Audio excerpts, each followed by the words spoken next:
police. You said that you're originally from Virginia. Now, what brought you to Atlanta, and how long have you been living here now? Okay, originally I came to Atlanta because I had a brother here, and I was supposed to live with him and everything, but he moved to Texas. And I've been here since September of '05. I mean, your daughter's ill, and you fall behind with your payments because, you know, you were let go from your job. Did they not try to even negotiate a way for you to be able to pay back some of that rent? Well, they did try, but I was too far behind to even catch up, so okay. I decided to come to the Salvation Army. And how did you hear about the Salvation Army, or think, now is the time for me to move into shelter? I heard it from the 211. United Way, you know, where you call for information about shelters and everything. And once I knew there was no more income coming in, I felt that I needed, you know, somewhere else to go ahead and move. And Samantha, I know that it's not just yourself who's actually living here. You've got your 2 children with you as well. Yes. They've had to move area, had to move, you know, into a room with their mother, away from friends. I mean, how are they coping with that experience? Well, at first it was a little hard on them, but, you know, I talked to them about it. Everything would be better, and, you know, so far it's been okay. If you could just describe the facilities that the Salvation Army offer to you here, for you and your children, what is day-to-day living like for you? Well, day-to-day living here is pretty good. You know, I mean, the only thing is that we have to leave at 7 and come back, you know, at 4. But, you know, at first, you know, I had to find a job anyway, so it really didn't matter. You know, it was hard on my daughter, being that it was hot and everything, but they allowed them to go to the Boys and Girls Club for free. So that was a good point, you know, being that I'm working and everything, so they can go there. Look for a job, they was there. You know, and then once I leave here, they have another program for me. So, I mean, they've been very helpful to me. Okay. Yeah. You mentioned there that you have to leave, is it between 7 a.m. and 4 p.m.? Yeah. So you're not allowed to be in the facility? No, ma'am. Why is that? Because, I mean, I understand that they say it's a night shelter, so that's why we have to leave during the daytime. It's only a night shelter. What about at weekends then? Oh, they give us till 1 o'clock on the weekends. We could stay until 1, and then we still come back at 3:30. It's 3:30 to eat dinner and everything, and then we can stay in. You've been living in this particular shelter for the past 6 months, and yes. It looks like, you know, your story is going to get better. You know, yes. You're working again. Do you foresee a time when you will actually be able to be back on your feet again? Yes, I see. I mean, I need to save some money, get my credit right and everything, you know, being that I have to pay the other apartment off. But like I said, the Salvation Army is going to help me with that and everything through the other program. So it's a good thing that I did come. You've described the facilities, and, you know, from what we can see, it's 1 room and, you know, 2 beds. Lucky for you, you know, yeah. Your children get to sleep, you know, in a bunk bed each. So, yes. You know, so they've pretty much got their own space. But, you know, yourself as a young woman, things that other people would take for granted. Yes, it is. In your mind, you know, you've been the successful woman, you've got your children, you know, you've been living in Atlanta for the last 3 years, pretty much 2.5 years by yourself. It's been going well. What was the tipping point when you thought, I need some help? Basically, when I had no money, no way to feed the kids or anything, I had to go to court, and the judge gave me 7 days to move out of the apartment. I had no family here. My dad, I mean, he would have helped, but he didn't have the money at the time. So I said, you know, maybe I need some help from somebody else, because I couldn't do it alone. I mean, there was no means of money or anything.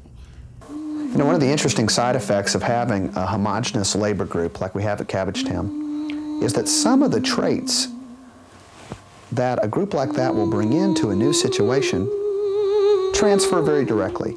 Hard work, not any particular opposition to more menial tasks. Those transfer very directly from the agrarian lifestyle to this new urban milieu they found themselves in. But some transfer in ways that I don't think that the management that hired the workers could have ever anticipated. If we think about some of our stereotypical impressions of Appalachian communities, we think of something called the land ethic. This is my mountain, my family has lived on this mountain, we will not be moved. It's a tradition, a stereotype, to a certain extent a myth that has been reiterated over and over and over again. But how does such a stereotype translate to an urban milieu? I mean, can you imagine coming home to your apartment building and for some reason having developed a sense of land ethic associated with your apartment building? This is my high-rise, I shall not be moved. I mean, it doesn't make much sense to us today thinking about it, particularly in an urban context. But yet, there are elements of that are present in the culture of Cabbagetown.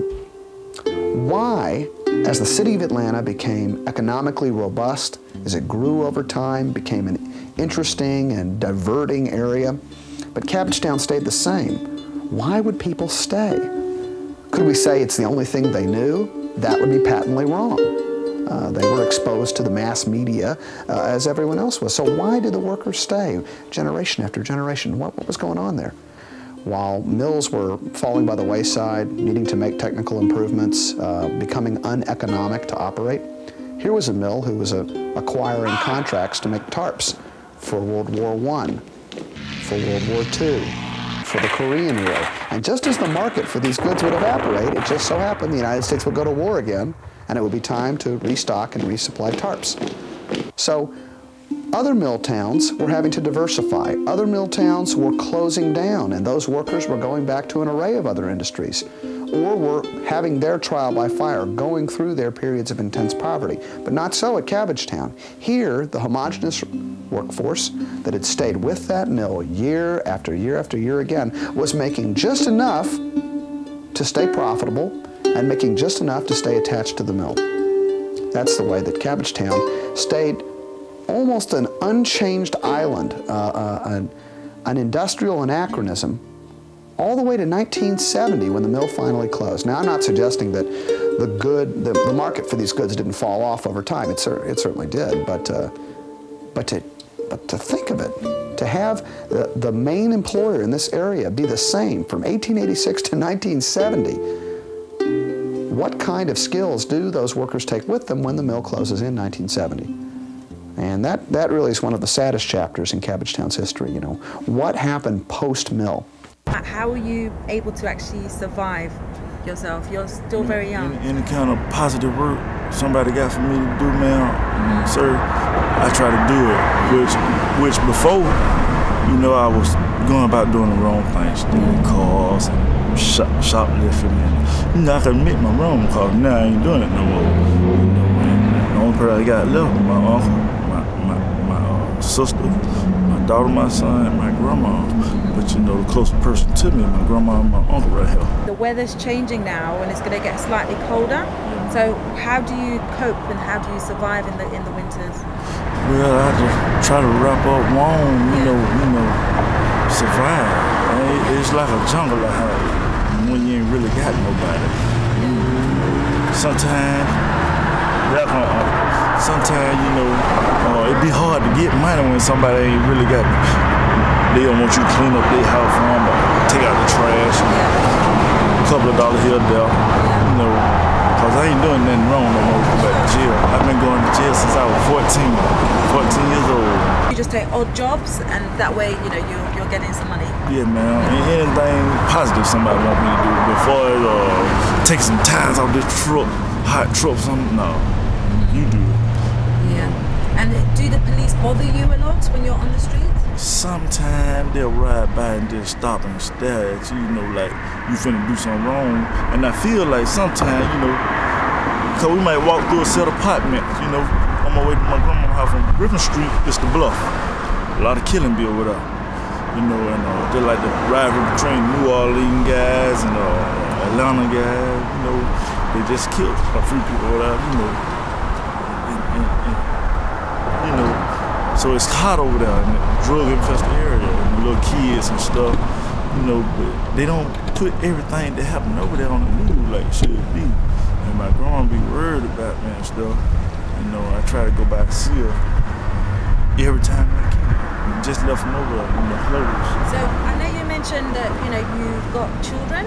Yeah, ma'am. And you said you try to see them every weekend. Yes, ma'am. Yeah. Me and my uncle will go to my sister's house and spend the weekend Friday, Saturday, Sunday. I watch my daughter. She's so smart, 16 and doing micro braid, and she love me. And they don't really know the drugs and all the struggle I've been through because they old enough to understand now, but I don't let them see me. And I got stressed out or something. That's how my mom passed. So much stress it turned to cancer in her brain. And I felt like I was the one who was worrying her. My sister told me, don't blame yourself. And your children are living with your sister now? They're staying with your sister? Yeah, ma'am. Yeah. And your sister wouldn't take you in to live with her at the moment? She would, right? But she had 3 boys. One of them is a rapper now. Okay. He got his own place, but he still stay with mom, love mom. So it's kind of crowded over there. But I spend the weekend because I want to. She'll let me stay with her, but I want to try to better myself here, lift myself up here, start over. And eventually I'm going to get a good job somewhere. Like I try to stay shaved and clean, ready, bath and stuff, which I didn't usually do when I failed. I'm trying to pick myself back up and start over. Without this, hey man, can I have $1 to get something to eat? It's all right sometimes, but you got to try for yourself sometimes too.